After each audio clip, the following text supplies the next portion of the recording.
Welcome to Unity of Wilmington's online virtual service. My name is Vicki Hayes, and I'm happy to be here with you, along with Reverend Mindy Tucker, our co-minister at Unity, who will be giving the lesson. Paul Miller, our choir director, is on the piano, and Paul Teal will be our soloist, and we have the band, Lacey on guitar, Jon Hill on the drums. It's going to be a great service. And we're glad you joined us, whether it's on Facebook Live or if you're watching later on video. Unity of Wilmington is a loving, vibrant spiritual community, expanding consciousness and inspiring personal transformation. At Unity, we believe there is only one presence and one power in the universe and in our lives, and we call that presence and power God. Let's come together with that presence as we pray. In this moment, we experience the presence and power of the divine source of all, uniting us as love and as one. We pray to prepare for this Christmas season, and on this second week of Advent, we affirm peace. As the divine moves and expresses in, through, and as us, we have the freedom to choose our thoughts, our words, and our actions in alignment with divine mind. We can release what no longer serves us and brings us peace, and we can have peace. As we bring peace, we may forget sometimes and get out of alignment. And if we do, all we have to do is call on divine wisdom and our own power. And as we are mindful of our choices, we know that we can choose differently. We can choose again. We can even create a different outcome.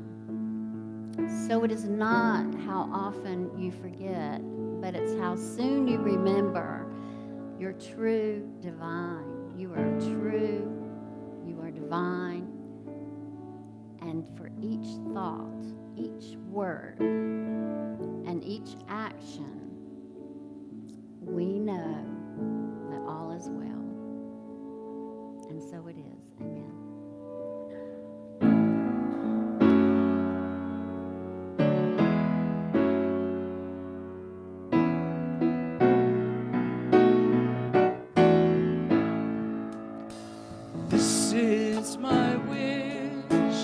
Wish for the world, that peace will find its way to every boy and girl.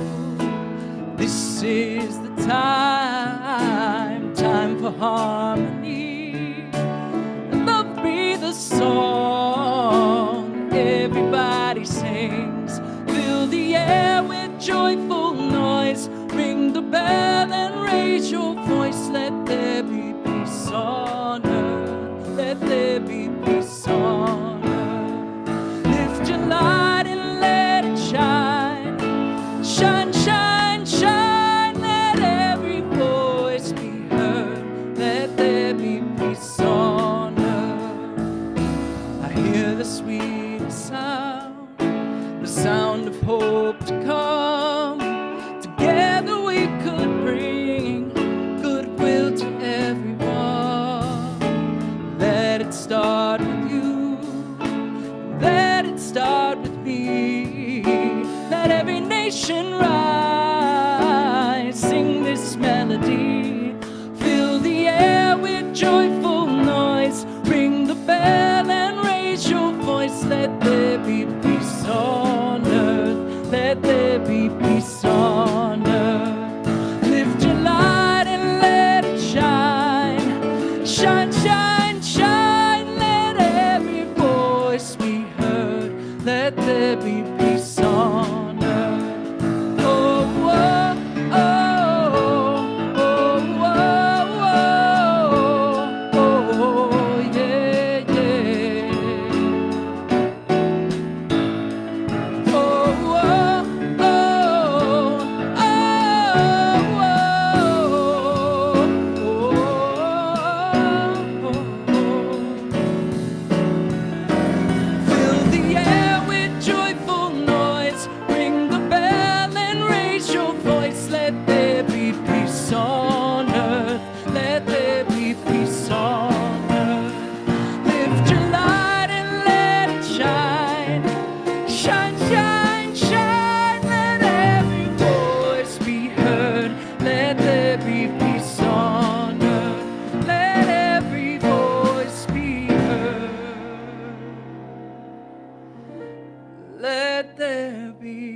peace on earth.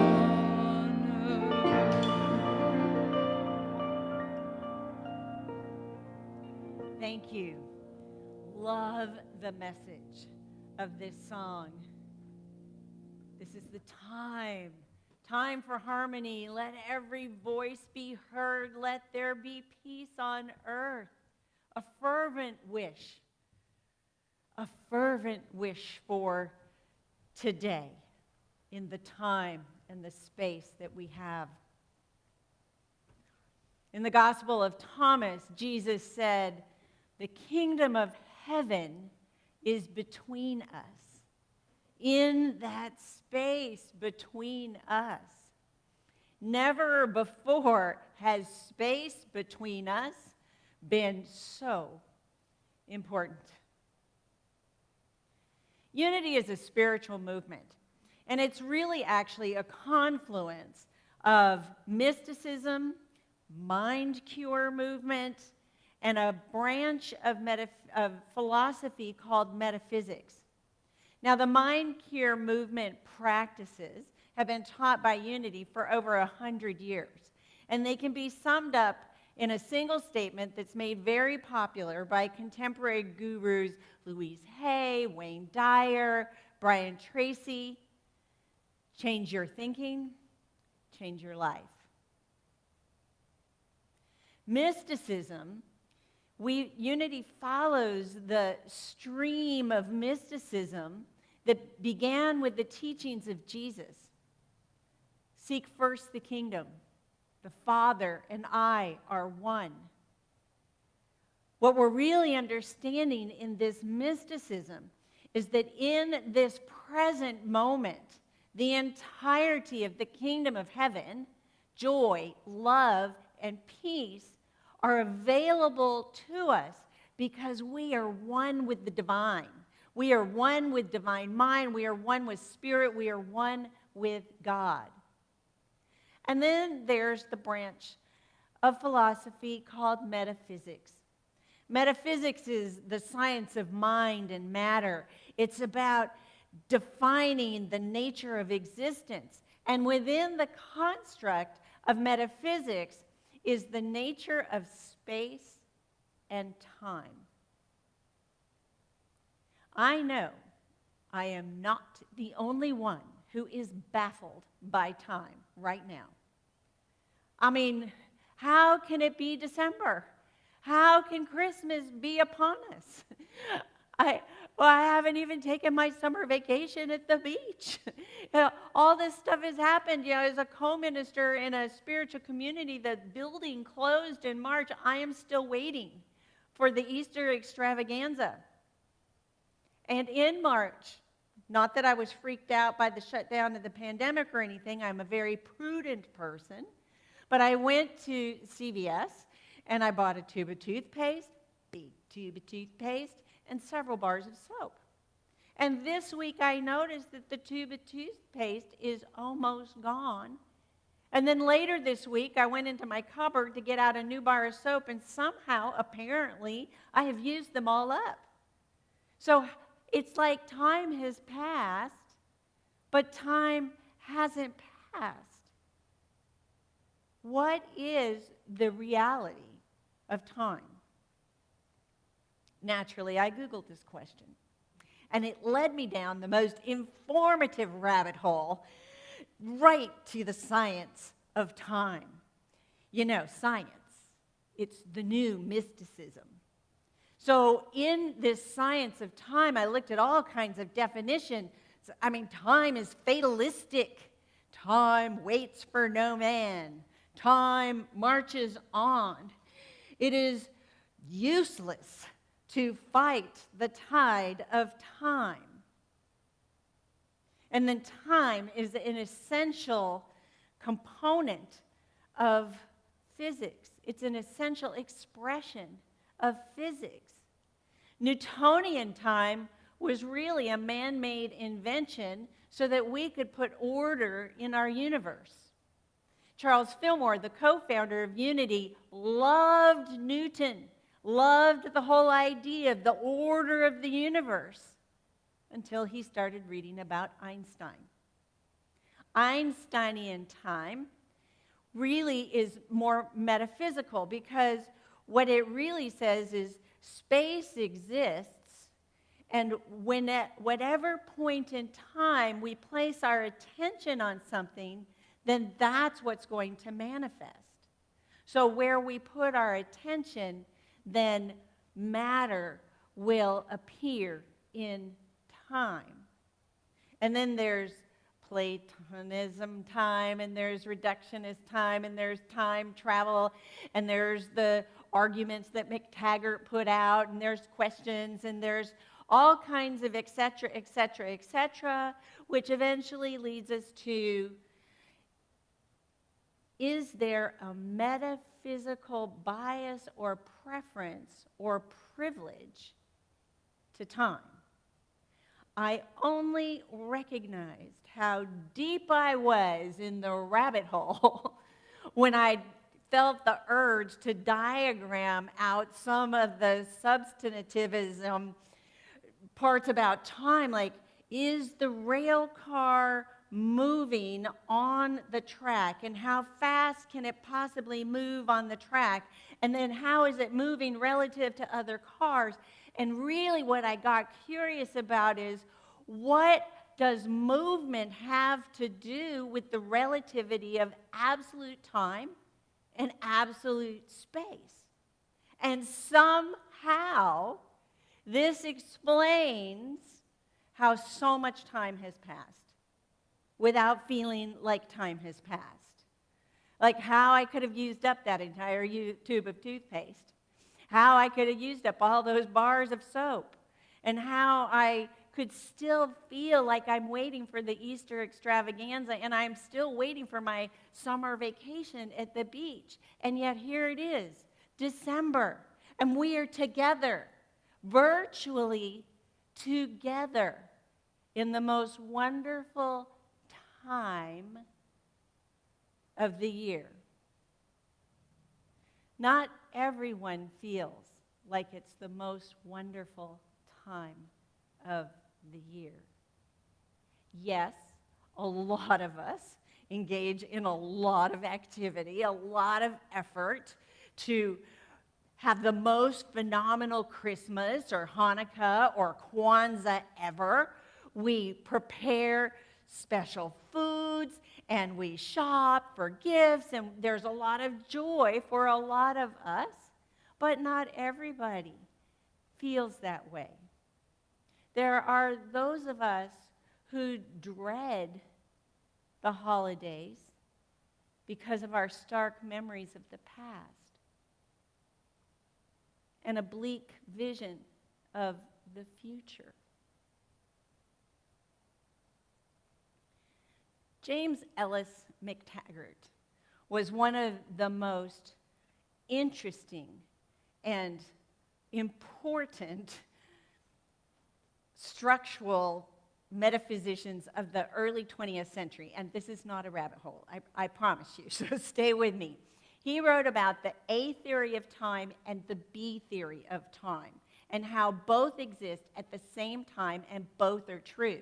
So the A theory is basically events happen at different points in time, and after they happen, then time moves on.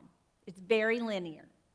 The B theory is that any event, any feeling, any emotion could arise up at any time or multiple times, regardless of when they first occurred.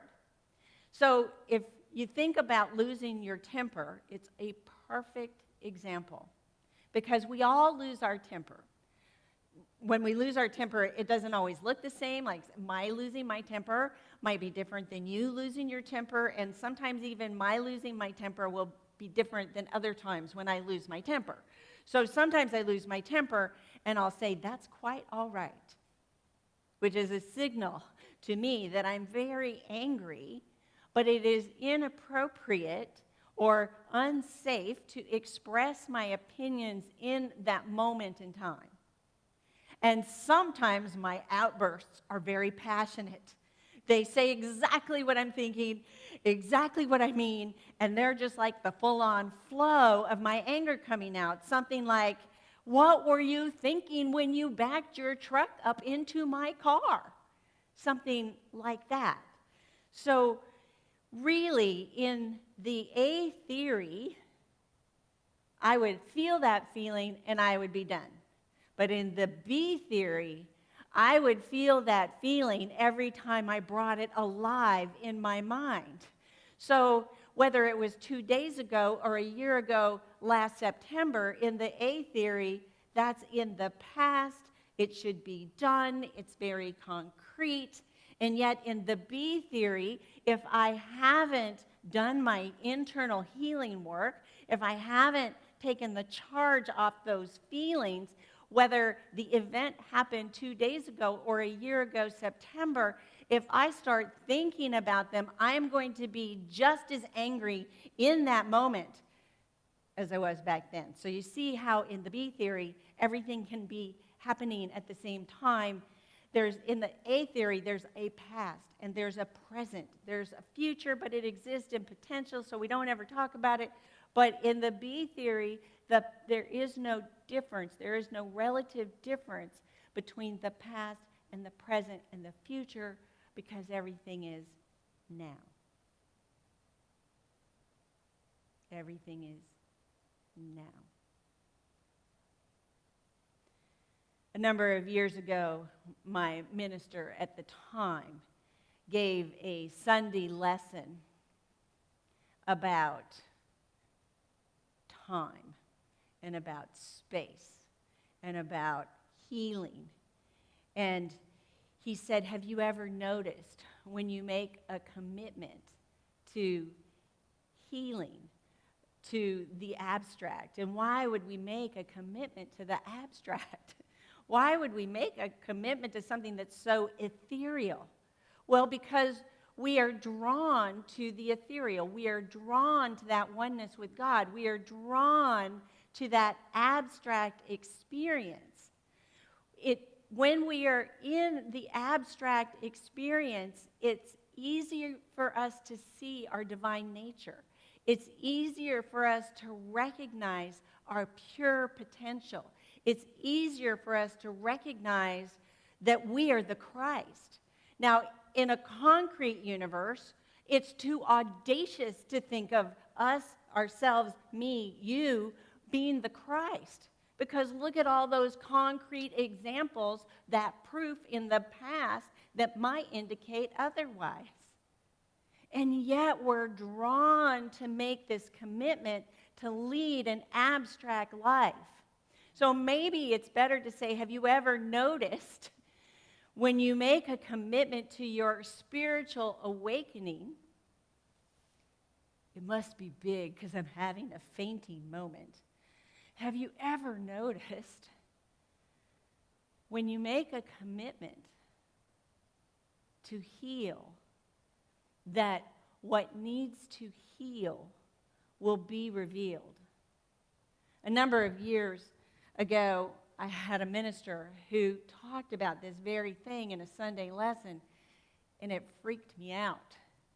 What needs to heal will be revealed. Now, please don't think that's scary. I did. I thought it was petrifying. How could I possibly reach inside me and pull out something that needed to be healed? How could I possibly have the courage or the strength to do that? I don't think water will help, but breathing will help. Okay, a chair will help. A chair like that stool in the back would help.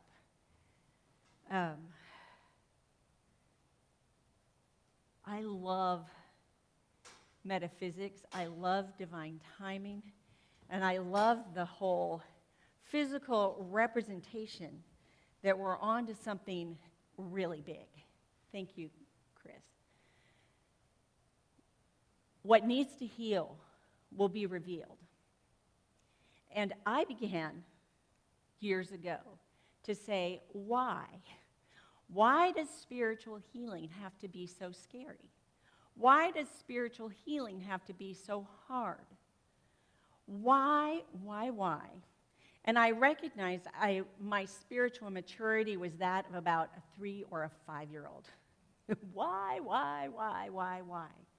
And then I got the idea to wonder into what it would be like if I just said, I don't even need to know what those issues are. I can just affirm them away. I can just declare that any obstacle within me can just be affirmed away. I now declare that anything that I'm holding inside me, whether it be an obstacle or an issue, is now completely done. Poof. In Unity, we call this magical thinking, and it's not a compliment. Nor is it doable. It's not doable because what needs to heal has to be revealed. We have to do 2 things. We have to begin with self-awareness. We have to take a look at ourselves and recognize, is the issue that's bubbling up in me a leviathan, or is it a teeny tiny lizard? We have to be self-aware enough to know that. And then second, we need to embrace it. We need to accept it. We have to have self-acceptance. Today is whatever day it is, and name the day. And I'm angry. Today is whatever day it is, and I'm scared. Today is whatever day it is, and I'm full of self-doubt. We have to name it, the Leviathan, or the teeny tiny lizard, and then we need to embrace it. So we embrace the Leviathan. We embrace the teeny tiny lizard. Why? Because that is the only way, facing ourselves and facing the experience that we're having in this time and space is the only way we can heal it. It's the only way. So think of an issue. Bring an issue just for the sake of discussion. Pick one. There are a lot of issues going on. You can pick an issue of abandonment or betrayal. You can look at financial challenges. You can look at health challenges. I mean, it's not just COVID that's going around. Right now, there's a lot of gut issues that are coming up. But pick an issue and say, wow, this is alive in me. That's self-awareness. Embrace it and say, and now it's up to heal. So now it's up for something else. It's up for the next right action. And any one of these steps or all of these steps are things that we can engage in that will help us heal. They will help us heal when we go into the white light of spirit in prayer and meditation. That's going to support our healing. Denial. Deny that they have any power over us. I used to make you bigger than you were. I used to make you more important than you were. Right now, I'm denying that you have any power over me.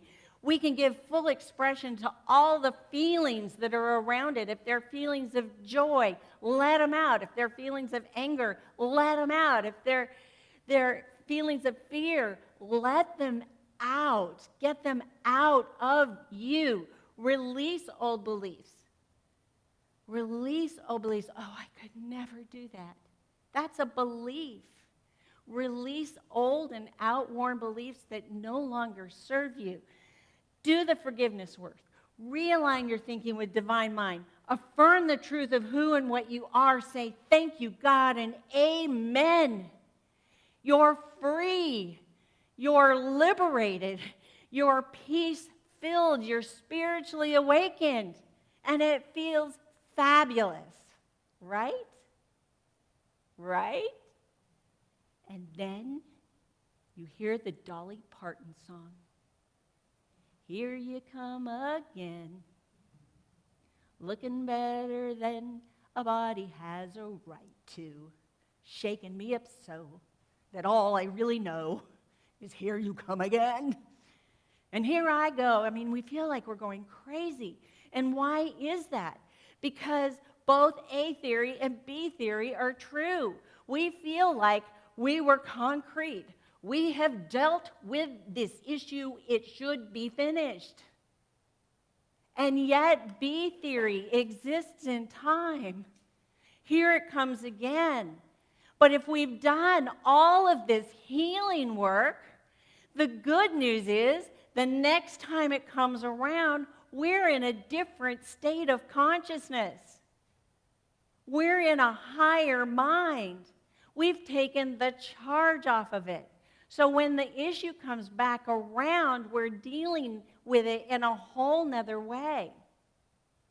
You know, we think of time as linear. We think of it as being this straight line with no real beginning and no real end, but it just goes in a straight line forever and ever.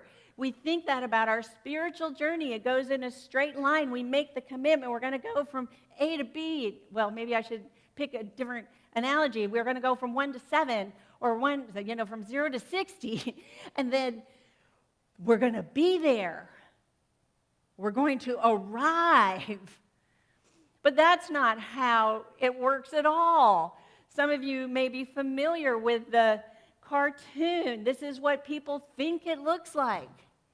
But this is what it actually looks like. See how many times we come around to it again and again and again.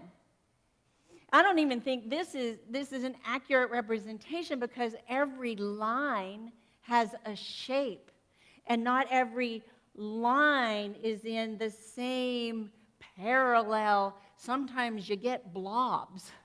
You get blobs in your line. So maybe this is more accurate because blobs are when we wallow in our misery. Blobs are when we wander in the desert. Blobs are when we're stuck and we are unwilling to face that which needs to heal. We're unwilling and we're stuck, and so we just kind of drill down and the hole gets bigger. So the line has a blob. And I think what's missing altogether in this diagram is dimension. What about the third dimension? What about the fourth dimension? You know, it's just linear, it's two-dimensional, it's flat, and that's not how life is either. Life has color and dimension and shape and form. We can feel it. We feel good, we feel stuck, we feel happy, we feel sad. We can feel it. So we know that there's more dimensionality to our spiritual journey, to our life, to our way of being. There's a evolutionary development theory or model that's called spiral dynamics. And in spiral dynamics, Clare Grave first articulated it. He said, in going through human history, there comes a time when the events in human history come around again, but it's more like a spiral staircase. So that when over the course of time, we're actually having a similar but not same experience because we are in a higher level. And then he named each level. Don Beck took this work, started by Clare Graves, and what he did was look at this evolving spiral as an expansion in consciousness. So in the beginning of time, we were in a space where survival was the most important. But as we evolved, as we expand in consciousness, whatever issues we're carrying with us, and we feel like here it comes again, but actually here we come again, we're looking and growing and addressing and healing these issues at an ever-evolving higher level of consciousness. This is perfect within the unity construct because in unity we teach this as a different way of looking at the importance of being on a spiritual journey and celebrating where we are on a spiritual journey. So when something comes around again, we're not going, oh, golly Moses. We're saying, yes, here it is. What needs to be healed has been revealed. The most accelerated healing happens at these ever-increasing higher levels of consciousness. Now, eventually, this spiral becomes so abstract. It certainly starts out as concrete, but it becomes so abstract that we completely ascend beyond the holistic level, beyond the global worldview. We ascend beyond that. Now, how do I know we haven't ascended? I've asked you this question before. Because you can still see me. Because you are still present in this time. Time used in a different way. It is a fallacy that time heals all wounds. It is simply not true. Time has nothing to do with healing. Space has everything to do with healing. Space, another word for consciousness. Where are we in consciousness? Are we on a committed journey to awaken? Are we on a committed journey to a peace-filled life? When we make that commitment, we can draw upon the ever-evolving, ever-expanding consciousness all around us. Science. This is science, and science is the new mysticism. As our consciousness expands, we become more abstract and ethereal. We have a greater capacity to love, a greater capacity for joy, and most importantly, right now, we have a greater capacity for peace. This is the time for harmony. Let every voice be heard.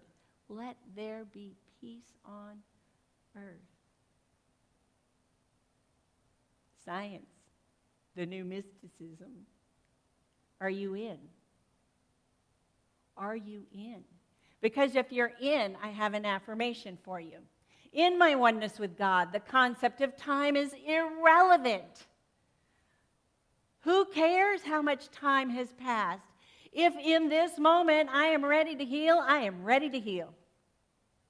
Time is irrelevant.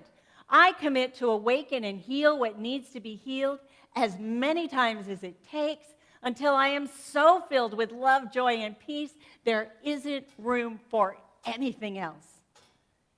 Anything else. Woo!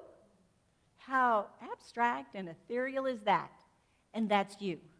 And that's me. So let's take this whole lot of science into our hearts and minds. Allow what we've heard today to integrate into every cell of our body in a time of meditation. I'm going to ask you to close your outer eyes, finding a place that you can nest in, that you can be comfortable, and just breathe. Breathing is the absolute most assured way of remembering our oneness with Spirit. Breathing in Spirit and breathing out Spirit. Fully immersing ourselves in the healing white light of the divine. seen ourselves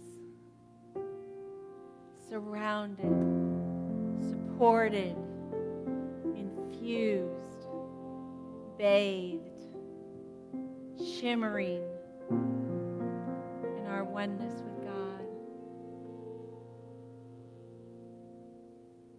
Divine mind, strength and courage, wisdom and love, will and understanding. Nothing else exists in this ethereal moment because we are so filled with the love, the joy, and the peace of the divine. Breathing in and breathing out. We are now fully fortified. We are filled with faith. And we are strong and brave enough to face any issue. Even if we've faced it before. We are in a new mind, a new consciousness, a new space.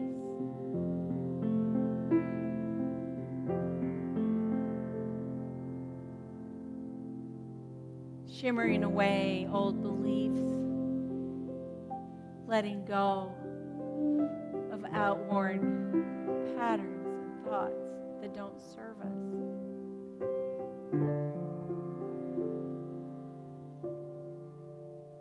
We are the space between. We are the kingdom of heaven. No past, no future, only right now.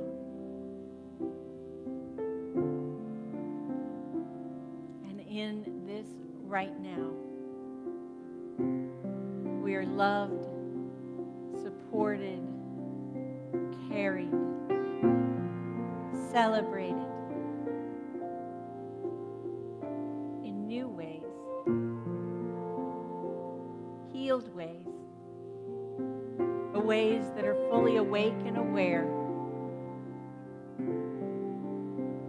And we follow the lead of awake and aware back to this time, this place, back to our body, knowing that our cells have been blessed, our heart has been blessed, our mind has been blessed. We are stronger than ever before. A greater capacity for love, joy, and peace. And so it is. So we let it be.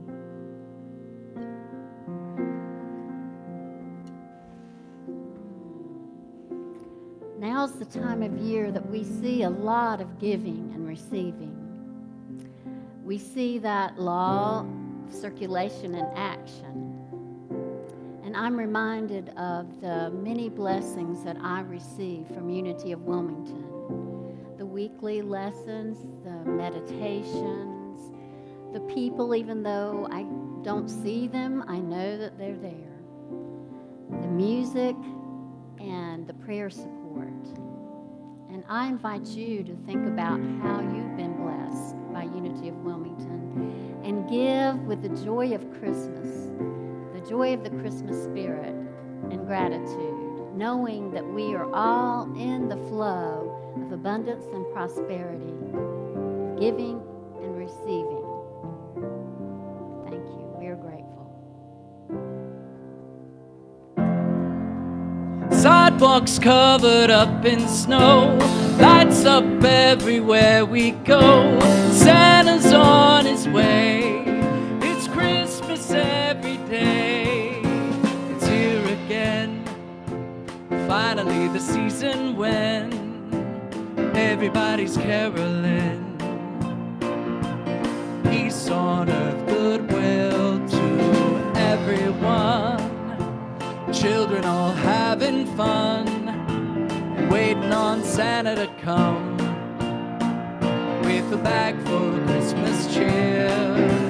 It all goes by so fast. If only I could make this last. Sidewalks covered up in snow, lights up everywhere we go. Santa's on his way, it's Christmas every day. Friends all warmed up by the fire. Sometimes I just wish that I could always feel this way, like it's Christmas every day. As for me, there's nothing like a Christmas tree, surrounded by family. Deck the halls with boughs of evergreen. Let's pop some corn and watch our favorite scene, where the angel gets his wings with every bell that rings.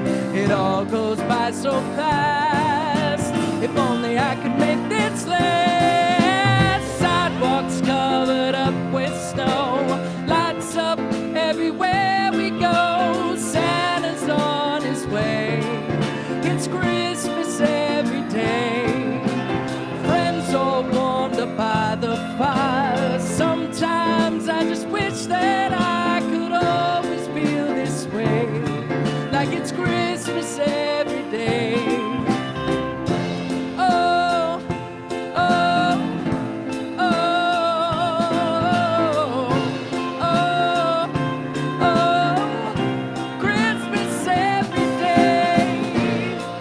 If I could have one more gift just for me, joy to the world it would be, with more Christmases under the tree.